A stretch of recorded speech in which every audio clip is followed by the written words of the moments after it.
Welcome back to the AM show, and it's time for us to go into the big stories for today. Now, today we host Boakye Danquah, his government spokesperson on governance and security.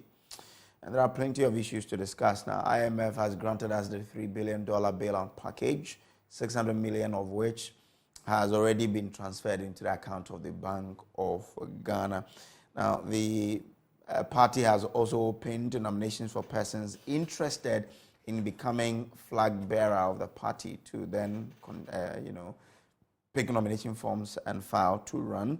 We'll discuss all of this with Boakye Danquah. He's here with me in studio this morning.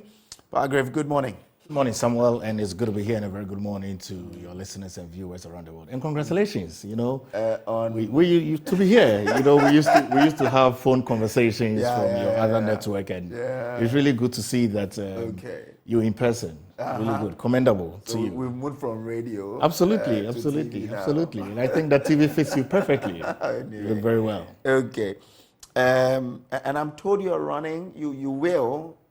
This is something that you are hiding for now. Well, let me. Are you going to run? Let me bring greetings to the Boakye North family, the entire constituency, to the regional chairman for the New Patriotic Party, Chairman Jeff, to the constituency executives, particularly Alhaji Seidu, all the executives, the treasurer, Dr. Irene, the second vice, Nelson, Nyakon, the youth organizer, all of the constituency executives, the electoral area coordinators. So this is true that you're running? I am indeed. You know that the party has put together a timetable for various electioneering.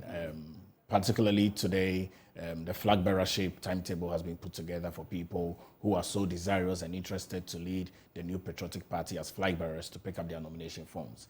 That begins today right up until June, and if we have more than 5 people, we'll go into a super delegates congress in August. And then orphan constituencies would also have their elections in July, which is constituencies where we do not have sitting MPs. And I'm certain that the New Patriotic Party is going to win more seats in the next general election as it relates to Parliament, to have a confident majority in Parliament. And then in November 4th, we have the major Congress that would be a decider on who becomes the flag bearer for the New Patriotic Party. At our end, from December 20th, right up until January, sitting MPs, which is constituencies where we have MPs belonging to the New Patriotic Party, people that are desirous to serve would have an opportunity to pick nomination forms. If so do, I would also put myself up to be able to sell my people in Boakye North. And come February 24th, by the grace of God, inshallah, I'm very certain that the delegates in Boakye North would decide on who should be their representative in Parliament. And I pray and hope that that person would be Boakye Danquah. Okay. So when the time comes, we'll see how it goes. But I'm sure you are confident that you can beat that. And at your place, you have the Deputy Minister of Education as a Member of Parliament, right? She's an excellent woman. I mean, she's done so well over the years that she's been an MP.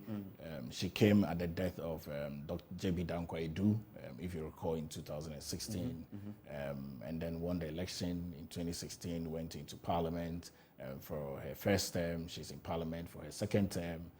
She's been a 2-time serving Deputy Minister for Education, in charge of TVET. She's an excellent woman, an excellent mother. It would be really good to see that she hands over the baton to a younger person like me to continue her good works that she has begun. Okay. All right. So that is it. When the door opens, you will be putting yourself up, coming up against her. But in terms of your presidential, for now, how many people are we sure will be contesting? So a high number of people. I'm aware that you recall that the former trade minister resigned to put in his bid to be flag bearer. So I'm aware that the Honorable John Alan Kojo Tremantin is desirous to be flag bearer. I'm aware that the certain Vice President Alhaji Dr. Mahmoud Bawumia is also going to be putting up himself. That makes it 2. I'm aware that the Agric Minister, the former Agric Minister, Dr. Koto, is desirous to put up himself. I'm also aware that Ejaku, former energy minister, is desirous to put up himself. I'm aware that Joe Gate is also willing to put up himself. That makes it 5. I'm aware that Kennedy Japan, the sitting MP, is also desirous to put up himself. That makes it 6. I'm aware that Kwabene Japan is desirous to put up himself. That makes it 7. I'm aware that Apreku is also desirous to put up himself. That makes it 8. And I'm sure that a few more people would come. More as well. So I'm sure 9. That, yes, or even more. I mean, wow. We should have maybe about 10. Or would have a lot of people. If you don't take care, you're getting to the 207 levels. No, I think which is why, as a political party and a very forward-thinking political party for this country, which has become the choicest of the Ghanaian people in terms of leadership and governance, have decided that we have a standing order in our party that if we have more than 5 people, we'll have a super delegates congress that would be able to sieve it out to about 5, so that in the main congress we'll decide who has a commanding lead. Okay, let's see how that goes. But I'm sure there are front runners, aren't they? They are very much. There are front runners. I'm certain that the delegates will make a very good decision in the space that we find ourselves. You know, I've said that Dr. Mahmoud Bawumia, if given a chance and when given a chance, would be able to lead this country forthright in the very right direction. I have extreme confidence in him.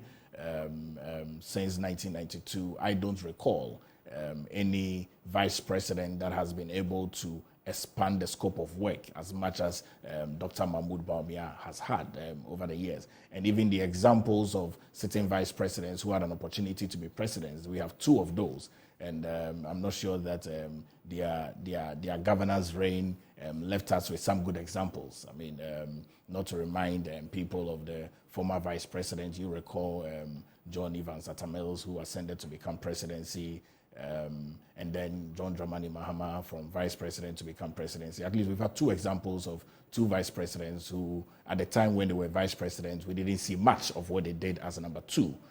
But I'm confident that with the space and opportunity that President Nana Addo Dankwa Akufo-Addo has given to his vice president to set a very clear path of agenda as it relates to digitalization of the Ghanaian economy, I'm in no doubt in my mind that when the delegates give him a full support, the sitting vice president, when he becomes a flag bearer of the new patriotic party, would be able to aid the government and even the political party to move forward, and which is why we are desirous that the 2024 general election will be an election of choice for the Ghanaian people to make a decision for the new patriotic party. And I'm in no doubt in my mind that when President Nana Addo Dankwa Akufo-Addo on the 7th of January 2025 is having an opportunity to hand over, I'm no doubt in my mind that he would hand over to the president-elect belonging to the new patriotic party. So I wish Dr. Mahmoud Bawumia the very best in this flag bearership race.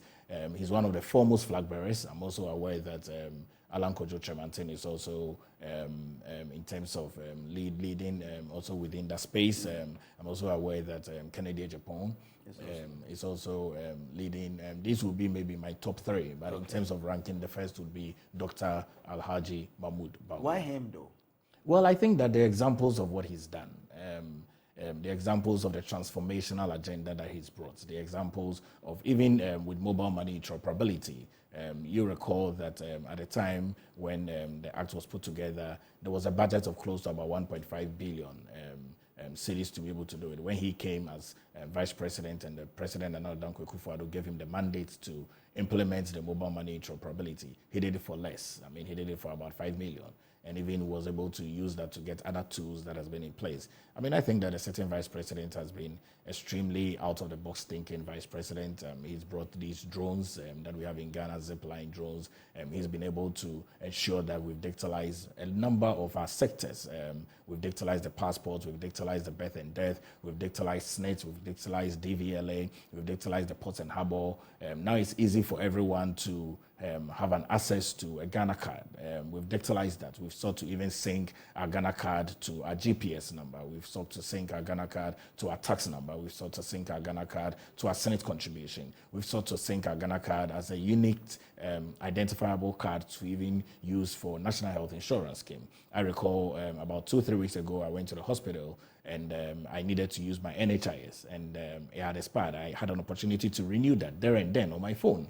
And so clearly you've seen the ease of transactions that has come into play. And if Ghana is supposed to be part of the Asian Tigers in the next few years and be part of the Americas and be part of BRICS and have an opportunity to sit around the G20 table, you need a leader who is forthright. You need a leader that has a track record. You need a leader that has proven to be worth his salt. And I mean, no doubt in my mind that Alhaji Dr. Mahmoud Bawumia is that person to be able to lead this country forward. You look at the digital address system that has been in place. Now it's easy for you to get to one location from another. The old-time story of the blue kiosk, the old-time story of the Lotto kiosk, the old-time story of the Boakye seller and take left and take right has become a thing of the past. The young people that have become millennials and Generation Z now use their app to be able to order food every now and then.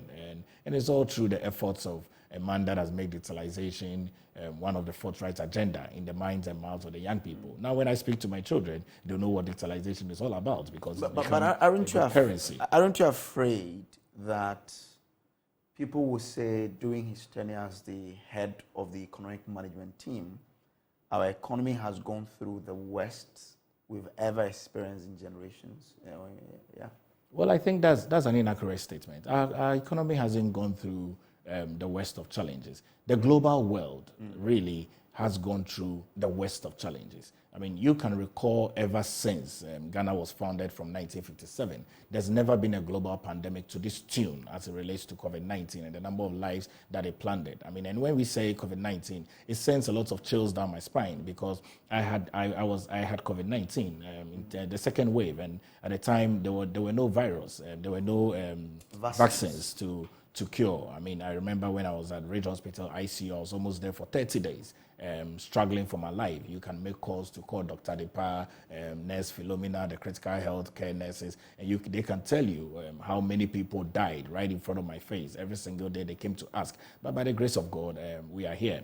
And so COVID-19 destroyed many families, had many people die globally in the millions of 6 million.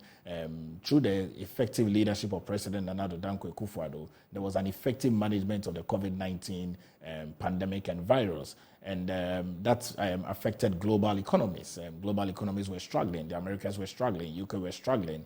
There was insufficiency of healthcare.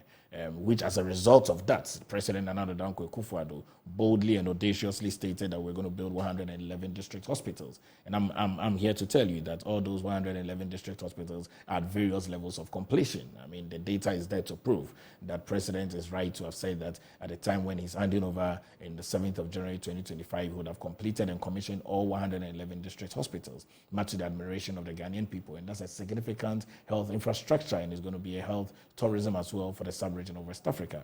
So the challenges that we have gone through as a country, I think that if any other government had the opportunity, they couldn't have even survived. And even in the midst of that, I mean, you have seen how you have seen how the economy was growing as a single digit from 2017, 2018, 2019, up until the time when COVID-19 came. And people would make the argument that we recorded our first 2 cases in March of 2020. But I say that the impact of COVID-19 began in 2019 because right up from the last quarter of 2019, October, November, December, we realized that COVID-19 was impacting from China in Wuhan. And China is a very big conglomerate as it relates to the economy.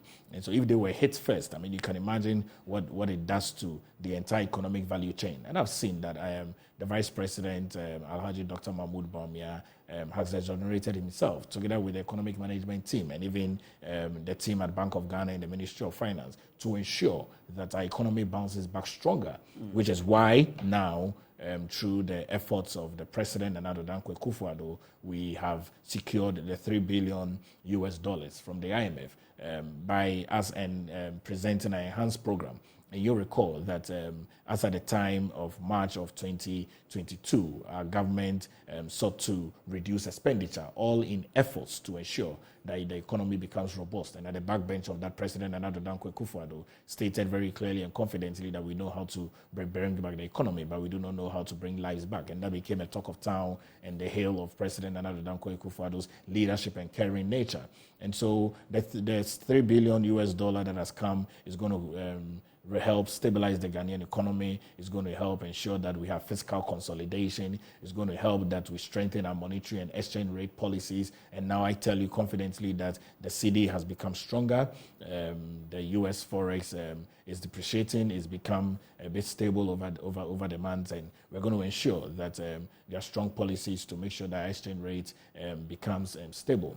And then also the IMF money that has come is going to ensure that we continue to build strong financial institutions within the country. We're also going to ensure that there's a strong macro critical structural reforms that we put in place and maintain peace and security within Ghana and even the sub-region of West Africa. Monday was World Terrorism Day, and our own efforts as it relates to terrorism in this country has been unparalleled. President Nana Dankwa Akufo-Addo, two-time ECOWAS chair and initiator of the Accra Initiative, has been a hallmark for us, holding one of the biggest security conferences. And the final impact of the IMF is to ensure that we protect the life and livelihood of the vulnerable and the poor people by making sure that there is constant economic growth and transformation. But many doubt that this government, looking at what it has been able to do, can really do what you put out there. From the document itself, the IMF says the government was unable to enforce announced across-the-board spending cuts. You mentioned a while ago that there was that effort to ensure you cut down spending. Now the IMF says you were unable to do that due to large extra budgetary commitment by ministries, departments, and agencies. That is, expenditures committed above appropriate budgetary allocations. Although the primary balance improved by 1 percentage point of GDP, the overall fiscal deficit still amounted to 11% of GDP compared to a mid-year budget objective of 6.3%.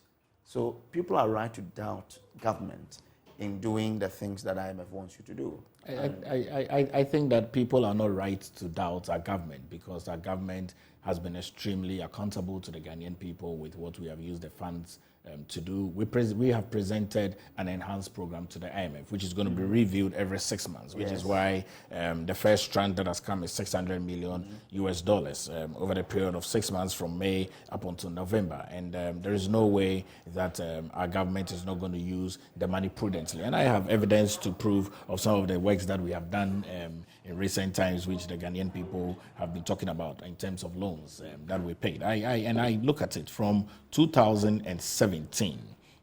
We developed the Kumasi International Airport at a cost of about $9.7 million, and that's still ongoing. We also developed the... Still at the cost of how much? $9.7 billion? Yes, 9.7 million. Yes, $9.7 million. And then we are also a lot more development of the Kumasi International Airport, development of the Tamale Airport, development of the phase 3 of the Kumasi Airport redevelopment, roads in terms of roads and interchanges. I have my data here to show the number of roads and interchanges that we have done. The Obechebi-Lamte drainage network interchange, the Obechebi-Lamte Dome-Kwabenya Ketase track road, if you have used that backside towards Brukusu. No, that's one that you just cut short for, isn't it? The Dome-Kwabenya Ketase road. No, that's cut short for... In 2019. Really? Yes, in 2019, yes. So which one did the president do in 2022?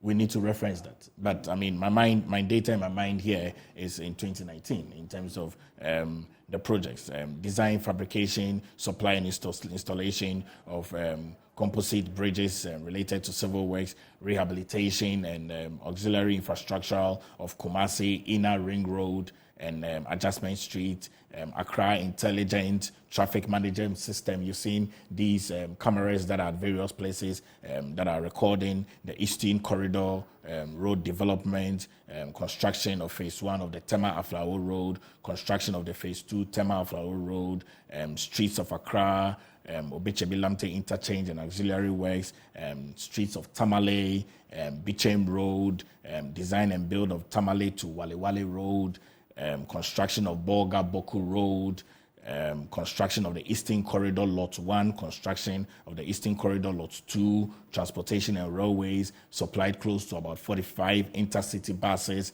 to the Ministry of Transport, supplied close to about another 45 interchanges buses to the Ministry of Transport, the Tama in Pakadan single standard gauge railway construction, construction of sectors of the Western and Central Railway lines, construction and rehabilitation of construction of the. So I guess these are not completed projects. No, yes, these are projects that are ongoing. Really? And then some are completed. Of the Western Central Rail line, where is it? The construction of the Central Western Railway line. Let me just get that construction. I was reading, so yes. Because, as far as I know, construction of the Western Railway line is in the Western region. So it's not Western Central, right? No, it's in the Western and Central Railway lines. It's the Western and Central Railway lines. Because what I know is that you're constructing the western end of the railway line to join, is it a Waso or so? Yes. And through to Kumasi. Yes. Not Central region. No, so it's a construction of sections of the Western and Central Railway lines that we began in 2021, which is just 2 years ago. And a myriad of projects that we have had in this government over the years, which is all evidential. And I've stated that with the 13 interchanges that we have built in 8 years, that are all segmented around the country, the expansion of airports, Tamale, Sekendi, Sunyani, Takrade Airport, railway lines, the digitalization agenda, which I spoke about, that we have sought to digitalize a number of platforms. We have reboosted as well the security services and retooled them, the Ghana Armed Forces, the Navy. With the President secured some ship vessels for the Navy, immigration, prisons, fire service, ambulances, 315 ambulances that we have brought into the country, over 7,000 plus motorcycles for police visibility that we have put in, 2 new helicopters that we have bought for the Ghana Police Service, and myriad of activities and programs that we have done. So there's no way anyone can doubt that our government is not going to use the IMF money prudently. I'm not sure you mean by the project you've mentioned that you've completed them. You haven't, right? Oh, a sizable part of those are completed. Okay. Now, again, the Domikitase one was started in 2022. This is from the Ministry of High Roads and Highways. It says, and this is July 30th, 2022, the President cut short for the construction, rehabilitation of the 23-kilometer Domikitase road to provide an alternative route for road users between Accra and Ebre, and this happened on Friday, July 29, 2022. Now, but the point is that IMF itself, which of course you say, because the whole objective is about, budgetary rationalization, isn't it? Very much so. Cutting expenditure, isn't it? Very much so. I'm pointing to you that the IMF in this same budget, this same statement document, is saying that the government was unable to, enforce those announced across the board spending cuts. So how can we trust that, in fact, once this has been agreed and the money is coming, the same government that could not enforce the spending cut can be trusted to reduce expenditure? Our government cuts down expenditure. The president. So are you saying the IMF lied? That's not what I said. Our government cut down expenditure. The expenditure cuts were announced by the Minister of Finance right up until April of 2022. We cut down expenditure in terms of even, and let me list that sequentially. The first was that government sought to cut down salaries of all government appointees, ministers, CEOs of state-owned enterprises. The presidency cuts down their salaries. The president himself cuts down his salary by 30%. Council of State also cut down their salaries by 20%. And then we cut down salaries, we cut down expenditure that goes into ministries, departments, and agencies by 30%. We cut down fuel voucher by 50%. We stopped the establishment of new public offices. We stopped the traveling of persons that didn't have permission. We sought to even stop the purchase of vehicles and sought to allow people and redirect their attentions for them to be able to start purchasing vehicles that have been assembled in countries. These expenditure cuts began in April of 2022. And you recall that the President, Danquah, on the 31st of October, had the State of the Economy address. In that State of the Economy address, the President extended those expenditure cuts to 2023. So as I sit here, expenditure cuts have been extended from the President, Danquah. So we've been extremely judicious with burden sharing, with the Ghanaian people, the challenges and the teething issues that have come up. And expenditure cut has been cut from April of 2022 to date, and it's still rolling up in our government. Well, I'm not saying it. The IMF is saying that you couldn't do that, but let's just hope that you can do it as you say. But with this, deal from the IMF, why is government so sure that this is like the game changer to turn around the economy? Well, I think that our government is... When we know that we got even more than that during COVID. So the real goal of IMF coming in is not entirely the game changer, but really it's structural reforms and budgets of support payments that they are coming in, and to also ensure that our debt becomes sustainable. But it opens up the integral nature of our government, because our government has opened up its books for the global world to see how we manage that. But really also to see that we are on a clear path of coming out of our challenges. And clearly, I mean, I've heard people say that we could have raised the $3 billion in this country, which is accurate, but it doesn't give us the global opportunity and the global ratings that is going to change. It won't impact our exchange rate. It won't impact our fiscal consolidation. It won't impact our debt sustainability. So the goal of IMF coming in is really to ensure that the various schematic areas that we have put in place as it relates to debt sustainability, that our debts become sustainable over the long haul, which is a structure that we have put in place, that fiscal consolidation becomes something that we adhere very strongly to, that we ensure that we strengthen our monetary and exchange rate policies, that we continue to build strong financial institutions, that we ensure that we maintain peace and security within the sub-region and even in Ghana, that we ensure that there's strong macro-critical structural reforms, and that we ensure that there is economic growth and transformation. I mean, these significant reforms that are coming in is a clear indication that not only would the IMF be a game changer, but it's also a clear path towards the recovery of our Ghanaian economy. To have access to the international market again? Well, I've heard that people are you make that statement for international market. When your economy is good and your economy is strong, the international market will come to you. So that's the objective. That is not the objective. In everything there's a cause and effect. When your economy is good, when your economy is robust, the markets will come to you. The markets will respond favorably. How does government intend to do that, to build the fundamentals of the economy such that, we'll be that strong to attract, as you say, the international market and not us going to them? No, I think that our government is very clear on a clear path of economic recovery. The IMF program has very strong key indicators and very strong signals to ensure that all our KPIs and even our enhanced programs that we have put in place is achieved. Like I've stated, I mean, government is ensuring that our debt becomes sustainable over the long haul. Government is ensuring that there's strong fiscal consolidation. Government is ensuring that our CD to Forex is strengthened and our exchange rate policies become stronger. Government is going to ensure that we build stronger financial institutions. Government is going to ensure that there is strong macro critical structural reforms. Government is going to ensure that at the backbench of peace and security, is greatly assured. And government is going to ensure that the poor and the vulnerable are protected through economic growth and transformation. And so these key indicators is one of the key indicators that we are looking forward to in achieving as we are with the IMF program and enhanced program that we've presented to them. Okay, so one of the objectives of this particular program with the IMF is to restore macroeconomic stability, debt sustainability, which of course you've said, while laying the foundations for higher and more inclusive growth. Of course, this includes the private sector, isn't it?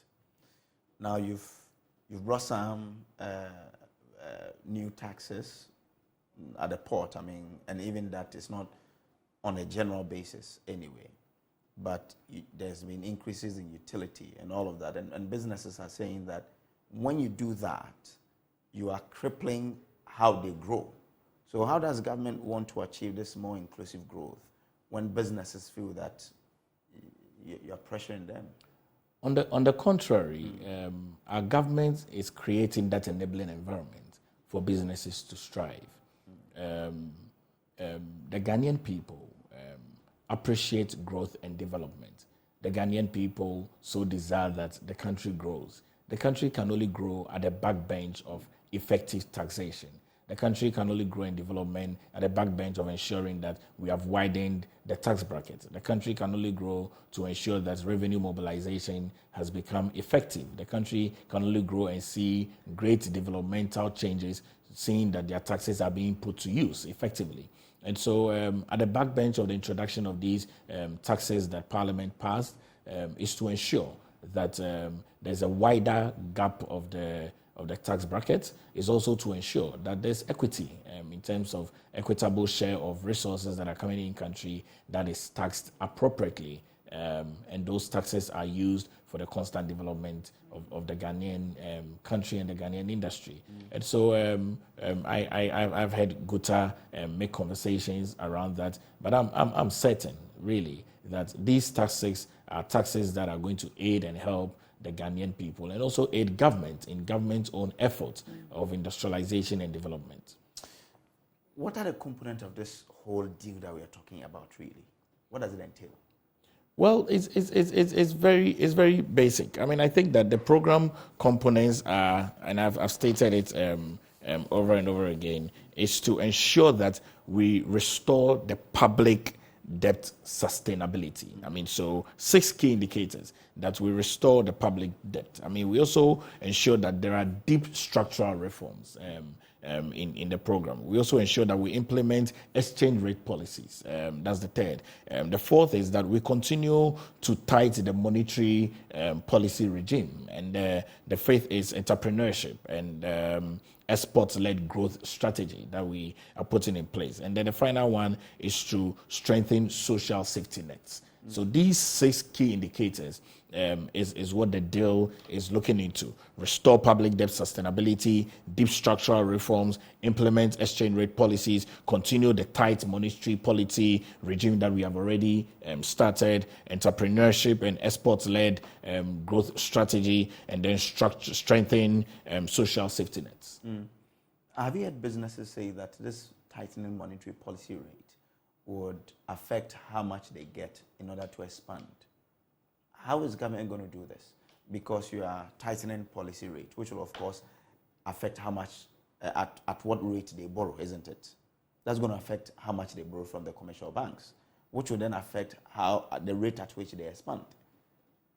I'm looking at whether or not this really can in fact help us to achieve the objective of growth, because growth will be spurred by the private sector when the private sector grows. Agreeable. Our government creates that enabling environment for private sector to grow.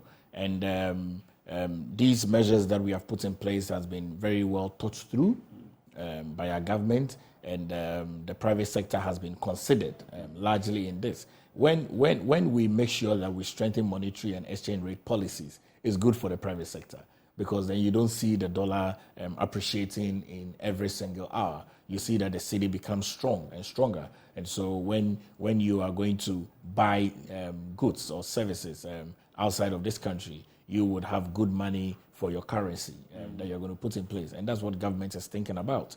You'll recall years ago when there was depreciation of the Ghanaian cedi, the private sector were in arms. They were not too happy and pleased with that. Government is thinking about that, and government has thought about it, which is why we're going to ensure that we strengthen monetary and exchange rate policies, and we tighten that structural reforms as well, which is to the benefit of the private sector. But I think for you to check the exchange rate is why you are targeting to implement an exchange rate policy, isn't it? Absolutely. Exactly. So if that's what you intend to do, then you leave the monetary policy rate, or the objective of the monetary policy rate is not to check how your cedi depreciates.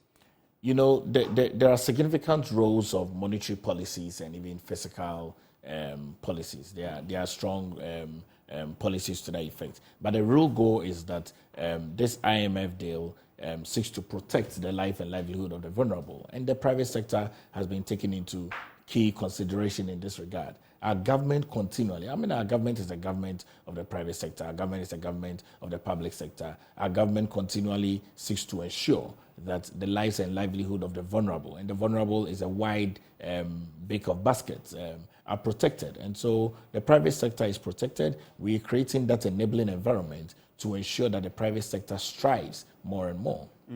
But I think that more lies in what you intend to do. But the private sector doesn't see it that way. Here, Guta came out strongly to say that whatever is on the table does not inure to the growth of the private sector, which of course you say that you want to help them grow. Tightening monetary policy is not how you go about developing or expanding the private sector. You don't think that is what it is? Well, we've had very well thought through processes. Okay. The IMF 600 million first tranche has just come in, well over 2 weeks now, going into the second week. I think that is very early days. We would use those funds judiciously. Private sector would be extremely happy with the KPIs that government is going to put in place as it relates to our enhanced programs that we have even presented to the IMF. Okay. Now, it says expenditure savings, which are so critical to create the needed fiscal space, will stem from efficiency gains and reduction of the large subsidy bill to the energy sector. So is it that government is going to reduce how much it subsidizes the energy sector for us as Ghanaians? What do you intend to do here? Well, the very key KPIs that we put together, in all the various sectors that is impacted by the challenges that we have faced, is going to ensure that government cushions the Ghanaian people. And so the energy sector is in very safe hands under the leadership of the minister responsible for energy, the Honorable Dr. Napo Prempeh, Opoku Prempeh. So, we would look into that. Because here it says the authorities have launched public expenditure reviews, including review of statutory funds. So you are reviewing statutory funds, aren't you? What does that entail? If you are reviewing statutory funds, what are you looking at? Are you reducing the cap or what? You're referencing a document. The IMF Ghana program document. Okay. This is page 9. Page 9 of the IMF program document. Yes. Under the objectives. The objectives are the program's objectives and policies. Page 9 of that, you'll see it there where it talks about the authorities have launched public expenditure reviews already. That is ongoing, including a review of statutory funds to identify potential sources of savings and improve spending efficiency. In addition, an ambitious reform agenda in the energy sector is expected to limit its growing fiscal cost. The baseline assumes the stock of payables will be cleared over 7 years, which will entail a large deficit on a cash basis. The authorities are designing a detailed clearance strategy to this effect. They will produce quarterly report on the evolution of payables to ensure the existing stock is cleared over time and that no new ones accumulate. Okay, I have the structural benchmarks that you just reiterated from the energy sector in terms of updating the recovery plan that our government has in place. No, I think that energy is key. I'm not an energy expert, and I don't speak on energy. I speak on governance and security. So we'll leave these very details to the energy sector representatives, so that we don't go into the nitty-gritties of misrepresenting what we seek to do as it relates to the energy plan. Okay, all right. But of course, if there's a review of statutory funds, that would also cover some of the social policies you do have, which you can speak on, because if we are going to cut allocations to statutory funds, then we're looking at even the common fund being affected, isn't it? Wouldn't that affect development in our districts and municipalities? Well, which is why I said that we would hold on to the impact of these, so that we don't misrepresent what is being stated here. Okay, but you said that the program will really help, the poor and the vulnerable. Why do you say so in this document? What does it prove that really this is a program for the poor and the vulnerable? Well, because the negotiations that our government have had with the IMF is very different from all IMF negotiations. And then also what has sent many countries to the IMF is a common issue of global depreciation and economies struggling. And so the IMF has reviewed that and has looked into ensuring that as they bring in these funds, the poor, the vulnerable are protected. Which is why I state that the program that has come is going to seek to protect constantly the poor and the vulnerable, to ensure that their lives and livelihood continues on as it has always been. The document says to immediately provide support to the poorest households, the 2023 budget has doubled the level of benefit of the existing targeted cash transfer program, the Living Empowerment Against Poverty LEAP. So do we take it that the disbursement that is going out now has been doubled, and that beneficiaries are seeing those physical increment in their... Very, very much so. I mean, it's very clear here. I mean, strengthening the existing SIPs, LEAP, NHIS, capitation grant, school feeding program, all of that has been taken into consideration. And clearly, yes, as the 2023 budget statement stated and highlighted, these have all been taken into great consideration. And this impacted, and the people that are receiving their funds on a regular basis are benefiting to that. So if we go down there now and we ask them, they will tell us they've seen the change. Yes. This will be massive. Yeah, when you go down there, they will tell you that they've seen the change. Again, the IMF is also saying that the social spending in health, social protection and education suffered from severe disbursement delays over the last 2 years. And of course, we are still going through it, because today, the Food Suppliers Association of Ghana say they won't supply food for the free senior high school. School feeding caterers are still home because they are being owed. What's the strategy? What's government doing about that? So I'm aware that the school food feeding caterers brought a statement out. There were some demonstrations. Government is negotiating with them so that they can go back to work, to ensure that the poor and the vulnerable are protected, to ensure that our school-going children are given a meal so they can be able to study some more. How does this IMF program address these concerns of regular delays in disbursement of funds to these people, regular owing of the monies that we need to pay them? How does the IMF program address these? The funds are available. IMF has given funds, so it addresses that. The funds are available, so the funds will be dispersed. But you said the government says the funds will be used for, we haven't heard them talk about the fact that you will use it to take care of the arrears you owe these people. No. The program that we presented to the IMF, the enhanced program, and I stated 6 key components of the program. I stated that is to restore the public debt sustainability, deep structural reforms, implement exchange rate policies, continue to tighten the monetary policy regime, entrepreneurship, and export-led growth strategy, and finally, strengthening social safety nets. So social safety nets include mitigating the impact of the economic adjustments on most of the vulnerable programs that we have put in place, and also strengthening the existing SIPs, which is LEAP, NHIS, capitation grant, and school feeding program. Okay.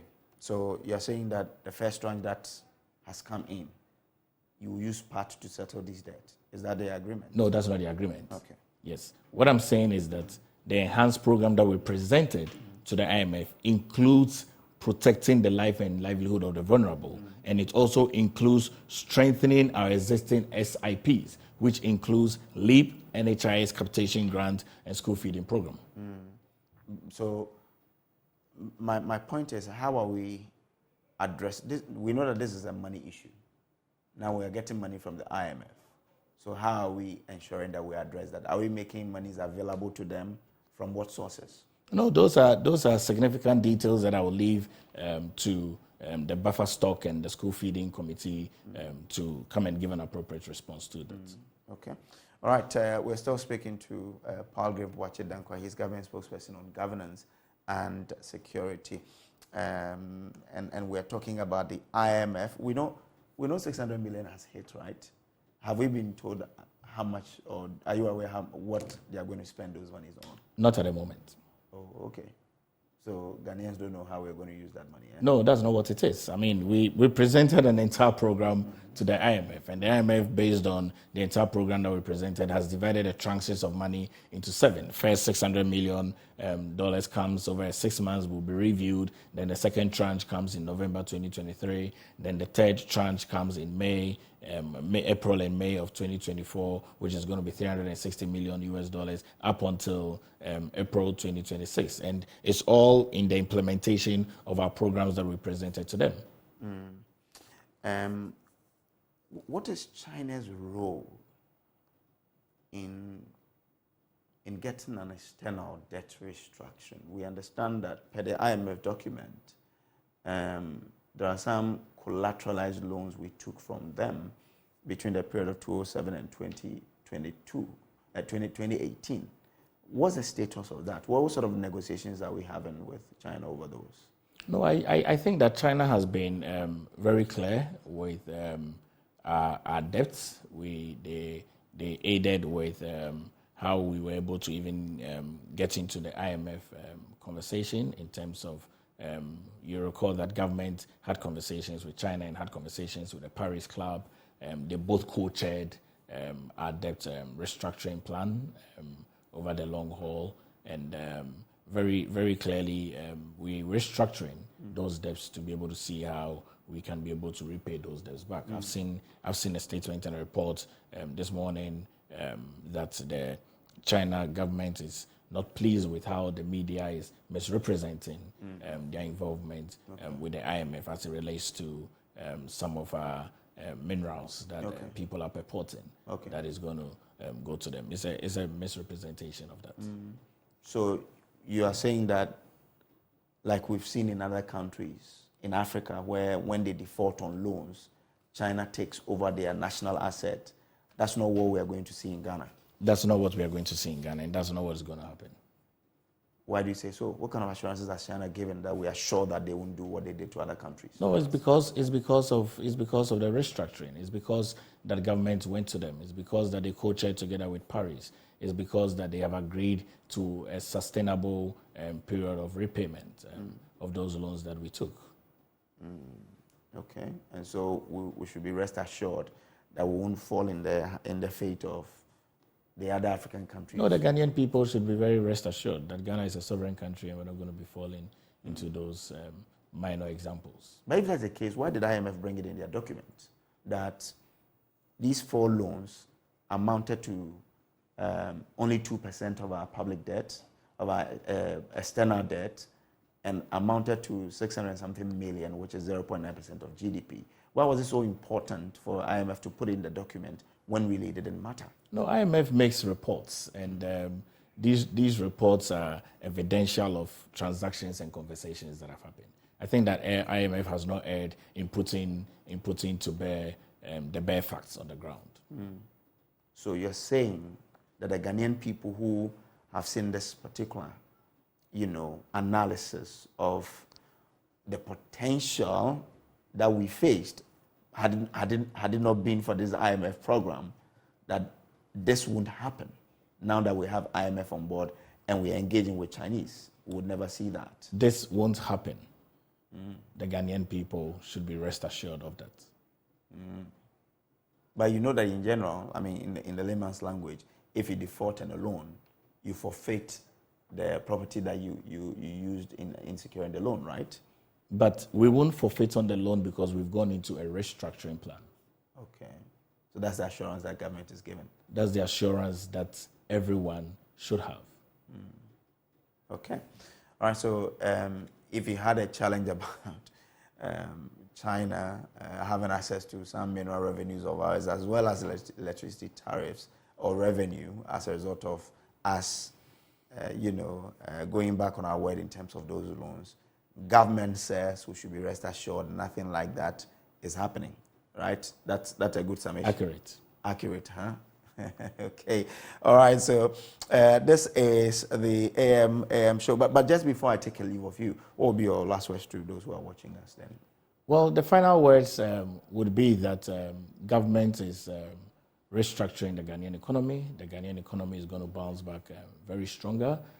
The New Patriotic Party is going into an internal electioneering. Would wish all flag bearers the best. Would wish all young people that are desirous to go into parliament the best for orphan constituencies and even for main MPs along the trajectory. And Ghana is in a very good place as it relates to our Ghanaian economy and as it relates to the leadership of President Nana Addo Dankwa Akufo-Addo. President Nana Addo Dankwa Akufo-Addo is going to fulfill all the promises that he made to the Ghanaian people, and the Ghanaian people are going to see that the choicest political party to lead this country forward in terms of development is the New Patriotic Party. All right. Palgrave, this weekend are you going to Boakye North? I am. I'm leaving immediately after I'm done with the show. Hey, what's going to happen so that we can join you too? Oh, it's just a weekend of spending time with my constituents, visiting them, eating together, attending funerals, going to church together, and seeing how we can help and serve them. Boakye North is home, so I'm just going back home. Okay.